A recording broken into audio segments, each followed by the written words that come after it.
I've been told that I'm joined from Washington by Dr. Webster Tarpley, author and historian from Washington. Welcome to the programme, sir. Dr. Tarpley, good evening. Yes, I presume you were hearing our conversation with our correspondents there in Gaza. As you heard, there seems to be a total blackout of media taking place there. And it seems Israel wants to keep the world in the dark as well as to hide its own acts against Gaza. So just how do you see the situation?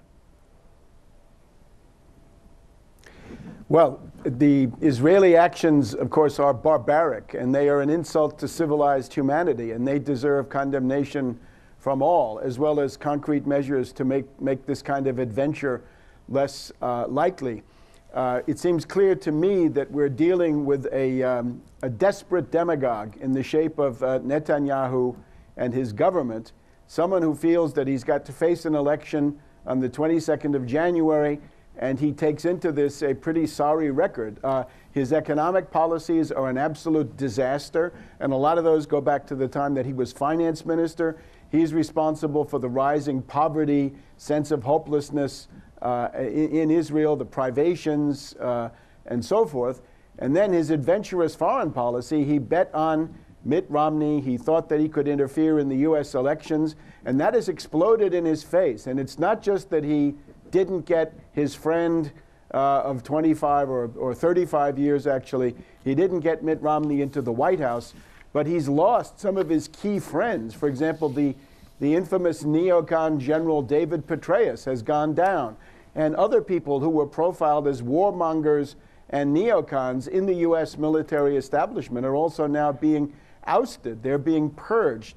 So he is weakened in that sense, and I think he's engaged in a kind of hysterical flight forward into this invasion of Gaza. But let's look at that for a minute.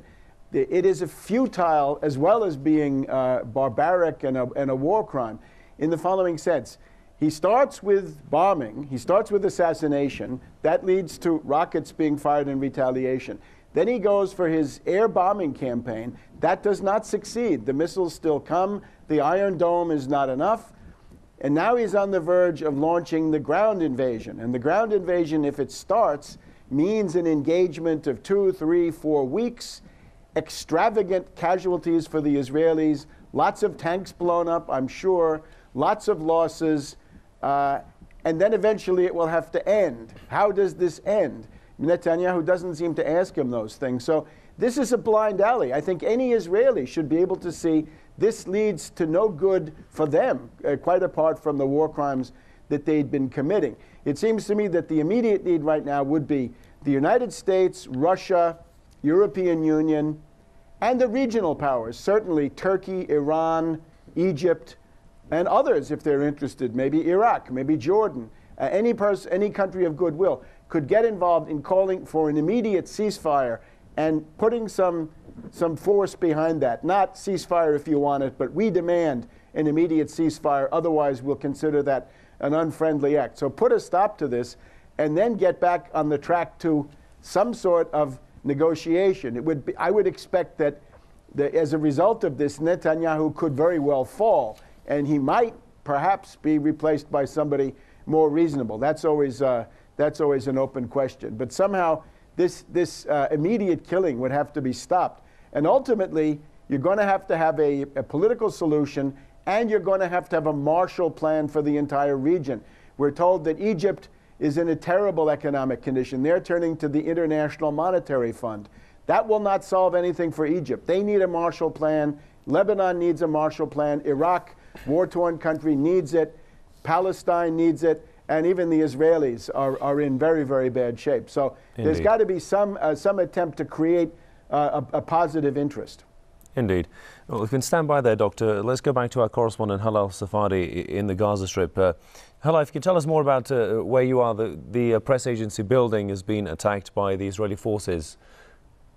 Well, if there is a message, I think all the journalists right here next to me would like to send, it would be, if this war was declared after the accused, they said that they are defending themselves, then why are they defending themselves against the journalists? Why are they afraid of the media? Why don't they want journalists to keep on working? It means that they want to hide the truth, and whatever reason they're using for this war, it's not justified. because the truth is going to reveal after all. And all the journalists here, they're all down, but they're still holding their cameras. They're still talking to their news agencies, and they still insist on keep on working in order to reveal the crimes of the Israeli forces and the Israeli occupation. So basically, what they're doing now, actually making a crime here against all the journalists. They just bombed Al-Quds news channel office, and there's injuries there. So what they're doing now is sending messages to all the journalists to either stop working to be safe. Yeah. Yes, and hello. What do other journalists say about the situation? This is very weird. Like, although they're being threatened right now from the Israelis, but they still send a message that will not stop working. Their message is going to be delivered, even if they're not going to have the best equipment in their offices. I'm telling you right now, everyone is holding their cell phones. Everyone is talking to their agencies. The cameramen are still taking pictures. They're scared. Maybe they're scared a little bit from the inside, but they insist on working, and they insist on keeping their job and showing the people the truth and the crimes the Israeli forces always try to how they always try to attack the civilians and even the journalists in Gaza. Indeed. Halal Safadi, our correspondent reporting from Gaza there. Halal, thanks. Dr. Tarpley, let's get back to our discussion about the situation there. Let's talk about the timing of this whole war on Gaza. Just how significant is the timing? Some say it's an excuse to cover the events taking place in Syria. I would put it more in connection to Netanyahu's desperate situation politically inside Israel. He's widely criticized for seriously damaging relations with the main patron of the Israelis. The Israelis are a client of the United States. That requires good relations. Netanyahu went out of his way to deliver personal affronts to Obama, interfere in U.S. internal policies. Lots of people who can't stand Obama, and I guess I'm one of them, found that this was an extremely rude and shocking method that Netanyahu chose. So a lot of people who would normally be sympathetic to Netanyahu are not. So he has lost a lot of the credit that he might have had in the United States. Obama owes Netanyahu nothing. And it would be interesting to see whether there might be some signs of life from the State Department, although you can't expect anything. So I think it's got to do with that. The economy is terrible. The foreign policy situation is bad, right? They're complete isolation. Israel is execrated and reviled around the world. And then there's this other dimension, that this other group, this network inside the U.S. military that was sympathetic to wars in the Middle East, right? The Petraeus, Allen sort of neocon generals cabal or clique of neocon generals. They're on their way out. So that leaves Netanyahu weakened in regard to his main plan was the war with Iran, right? Netanyahu wanted his signature issue to be the confrontation with Iran. And now he seems to feel that he can't have that, so he's got to fall back on this other situation. But again, it's going to be just as hard for him here, because once this ground invasion starts, he will find that some of those same anti-tank rockets that he found that the Israelis found in Lebanon in 2006 are going to be found in Gaza, and this will not be a successful act. So wouldn't it be smarter to back off now? I think that would be the advice that somebody ought to be giving to Netanyahu. And Doctor, how much did Israel coordinate the attack on Gaza with the United States, do you think? That is very hard to say. If you look at the State Department spokesperson, this guy Mark Toner, he says, well, we want a ceasefire, but we always stress that the Israelis have a right to defend themselves. This is ridiculous. We're told that it used to be the octet, right, in Israel. The group that decides on peace and war in Israel is an oligarchy. It used to be known as the octet, and now apparently they've got that up to the group of 9. So now we've got not the Council of 10, but the Council of 9 who decide on peace and war. And the United States is now simply a valet for the group of 9. and that is not tenable. And I think the private messages from Washington to Netanyahu are probably somewhat different than the public ones, and might well be more on the lines of "back off, you fool," and "stop lying." And Doctor, let's talk about the Arab League. I mean, the Arab League convened today and discussed the situation. How effective a role can it play in solving the crisis?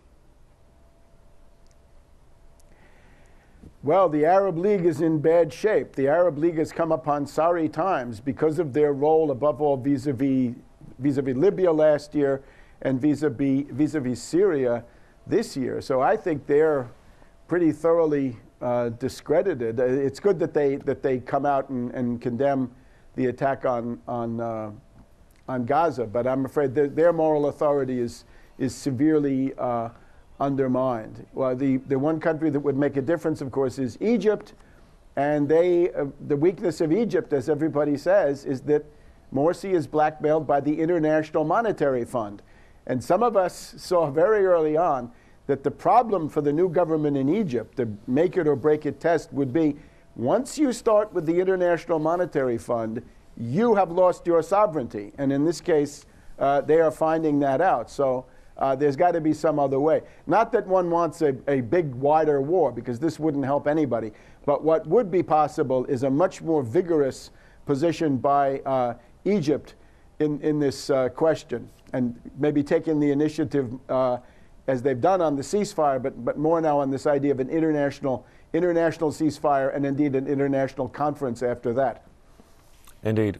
Well, Doctor, there's an alarming report coming out of Israel. I mean, a news report said that dozens of Israelis packed a picnic basket and drove to areas near Gaza to watch the bombardment of the coastal strip with their own eyes. I mean, and they've said that they wanted to see a live war. I mean, just imagine, just how do Israeli citizens view their own government and view the whole situation taking place there? Well, you're dealing with a moral degeneracy, which we've observed here also in the United States. When you get into this series of what are, in effect, colonial wars, attacking developing countries, and really attacking them because they want to develop and they want to have a normal life, there's a kind of moral degeneracy that sets in to your military. That's what happens if you have a colonial army, right? We're seeing that here. We look at the sleazy underside of the U.S. military establishment after all these years of colonial wars. The Israelis have fallen prey to that even earlier. But of course, there is then, in the specific incident you mentioned, there's a moral depravity that sets into people, and ultimately, sometimes the cure for it is some tremendous shock, right? That they're shocked out of it by some national catastrophe, and that cannot be excluded. If we want to make that less likely, the best thing is have an immediate ceasefire and then negotiate in good faith, which Netanyahu has never done. He has never been willing to negotiate in good faith in any way, shape, or form. And Doctor, what is the final end game of this whole scenario? Netanyahu does not have one. That is the main point. The exit strategy is non-existent. You start by assassinating the military head of Hamas. Then the rockets come. Then you send your Air Force. That doesn't work. Then you send your army. That still doesn't work. And even with these attempts to blind the international press and to keep all of this in secret, that will never work in today's world. So this will be plastered all over the world. There will be a huge backlash of opprobrium and revulsion against Netanyahu, his government, and inevitably Israel as a whole. So there is no exit strategy. There is no end game. It just falls apart at the end. And if the casualties are heavy enough, Netanyahu will fall, and there'll be a new government that maybe will have learned something. Underlying all of this is that the Israeli method of waging war is finished. What they were able to do in the 50s, 60s, into the 70s. The tanks and the air supremacy, none of that works anymore because the tanks are vulnerable to small missiles. The airfields of Israel are now subject to attack by these missiles coming from all different directions. And at that point, the entire strategy collapses. If they take it one step further, suppose they escalate to the nuclear level using their many nuclear weapons. Suppose they go all the way to putting an atomic bomb in Gaza. Well, even that won't help them, because then all the radioactive debris and radioactive fallout will come down on the Israelis and eventually kill more Israelis than Palestinians were killed. So it leads to nothing. It leads into the abyss. So once again, rather than go down this road, stop now, pull back, or better, let the international community impose a ceasefire. Not whether Netanyahu wants to accept it or not. And the one country that could do it is, of course, here, the U.S. The simple word, either you back off or your foreign aid is going to be cut, going to be non-existent. That would put a reality principle into the picture for this mysterious Council of Nine that decides on peace and war. Indeed. And so, Doctor, correct me if I'm wrong, are you predicting a defeat for Israel this time around? Yes, inevitably. All of their recent exercises, be it 2006 in southern Lebanon, 2008 in Gaza, it was a massacre. It was horrendous. It was a war crime. It shocked the world. But in terms of what the goal was at that time under Olmert, was supposed to suppress these rockets, and it didn't work. We're seeing that now. The rockets are still coming, and there are more of them. So that was a failure. This will be a failure.